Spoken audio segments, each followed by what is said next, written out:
tal? Muy buenas noches, bienvenidos y bienvenidas a esta transmisión que realizamos desde la Corporación Oaxaqueña de Radio y Televisión. Queremos saludar a los diferentes medios de comunicación que ya se hermanan con nosotros en esta noche y también a usted que nos acompaña en plataformas digitales, en frecuencias radiofónicas y en televisión digital por el 9.1.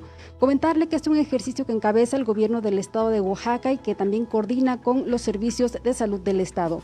En esta noche nos acompaña también el doctor Cuauhtémoc Matadama Zárate. Él es jefe del Departamento de Investigación de Salud de la Dirección de Enseñanza y Calidad de los Servicios de Salud de Oaxaca. Y sin más preámbulo, queremos también ceder la palabra a la doctora Rosalilia García Cábana, quien es subdirectora general de Innovación y Calidad de los Servicios de Salud de Oaxaca, no sin antes también agradecer a mi compañera Eunice Mendoza en la interpretación de la lengua de señas mexicana. Muy buenas noches. Muy buenas noches al auditorio que nos ve y nos escucha el día de hoy, 28 de septiembre, con el panorama epidemiológico de enfermedad respiratoria por COVID-19 en el estado de Oaxaca, con el corte a las 9 horas. Como podemos observar el panorama nacional, vemos que tenemos ya 733.717 casos confirmados, de los cuales lamentablemente tenemos 76.603 defunciones.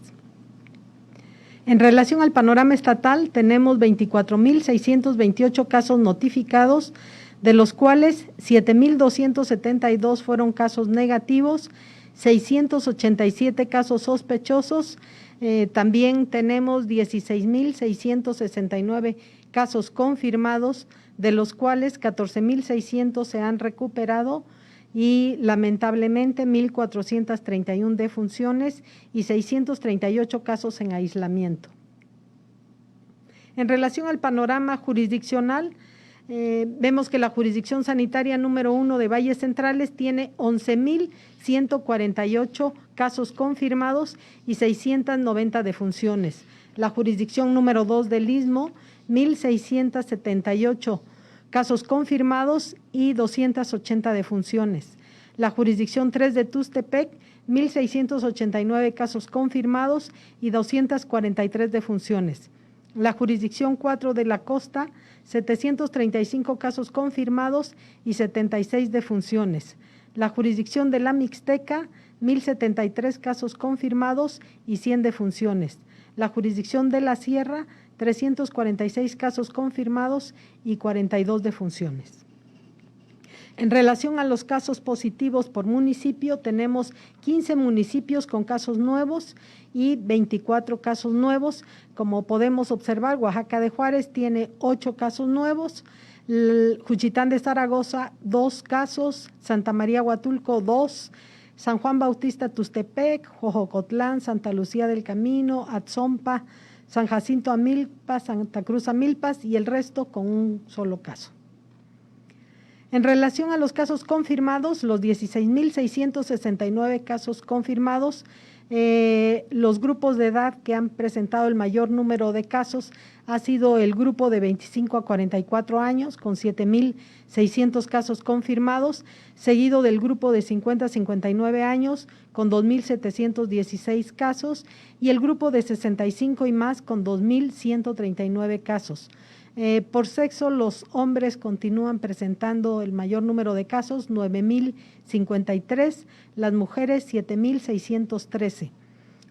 Por tipo de atención, tenemos 3.422 casos hospitalizados y ambulatorios 13.247 casos.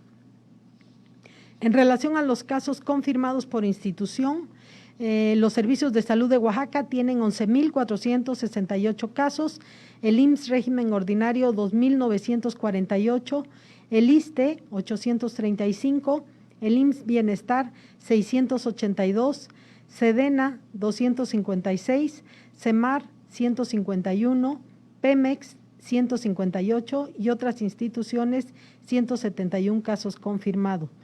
Por personal de salud tenemos ya 790 casos confirmados en médicas y médicos, 1.031 en enfermeras y 767 en otros profesionales de la salud.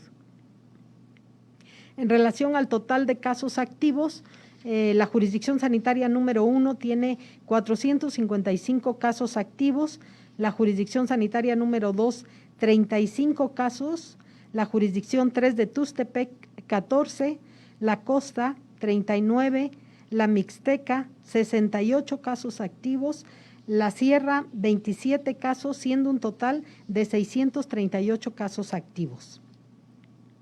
En relación a las defunciones, de las 1,431 defunciones, el grupo de edad que ha presentado el mayor número de defunciones es el de mayor de 65 años, con 640 defunciones, seguido del grupo de 50 a 59 años, con 346 defunciones, y el grupo de 60 a 64 años, con 198 defunciones. También los hombres son los que han presentado el mayor número de defunciones, 950, y las mujeres 481 casos. Las comorbilidades asociadas, la diabetes está en un 47.7%, la hipertensión arterial en un 38.9%, la obesidad en un 26.1% y la insuficiencia renal en un 6.7%. En relación a la ocupación hospitalaria, tenemos que el porcentaje de camas ocupadas, el total es de 35.4%. El Hospital Regional de Alta Especialidad tiene un porcentaje de camas ocupadas del 78.6%, seguido del Hospital de la Niñez Oaxaqueña un 50% y el ISSSTE un 45.9%. Y en este momento vamos a contar con la presencia del doctor Cuauhtémoc Matadamas, quien nos va a compartir un tema. Muchas gracias, doctor, y bienvenido.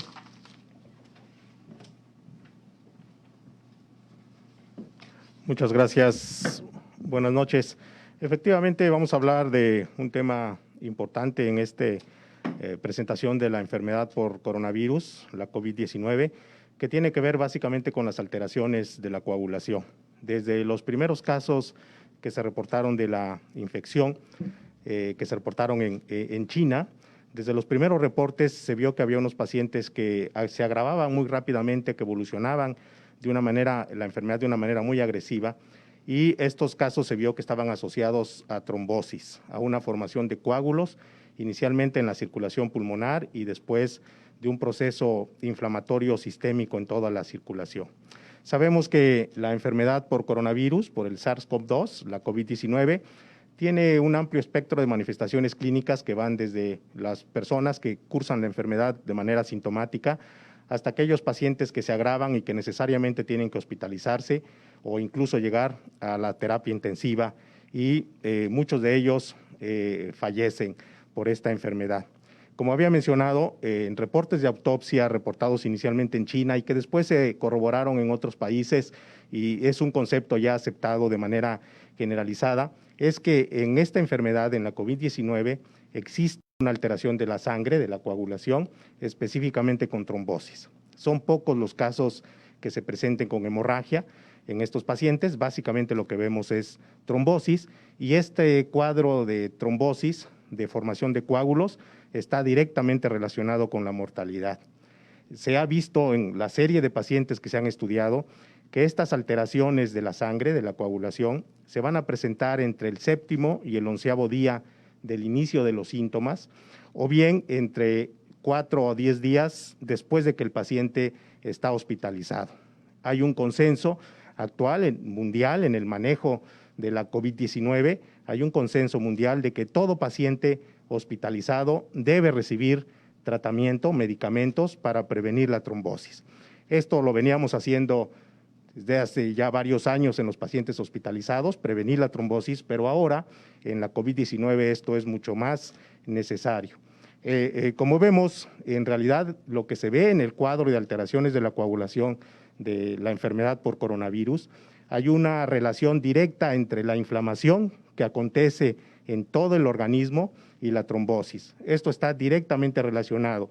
Tanto la inflamación produce trombosis como la trombosis incrementa la inflamación. Y esto lo hemos visto porque el daño en la COVID-19 es multiorgánico, multisistémico. Inicialmente el pulmón es como un órgano de choque, pero después los pacientes van a presentar alteraciones en cerebro, en corazón, en riñón, en hígado, en intestino, y la explicación de esto es que hay un problema sistémico generalizado y va a haber un daño al endotelio, lo que conocemos como el endotelio, que es la pared que recubre los vasos, tanto los vasos venosos como los vasos arteriales. Sabemos que lo que vemos en la enfermedad por coronavirus es algo que ahora se conoce como tromboinflamación, o sea, este concepto o estos dos procesos que se están llevando a cabo de manera simultánea, por un lado la inflamación y por el otro la trombosis. La disfunción del endotelio, pasa la siguiente por favor, como veíamos en el reporte que acabamos de escuchar, las comorbilidades de las 4 que mencionaron, 3 están aquí consideradas en esta imagen que vemos.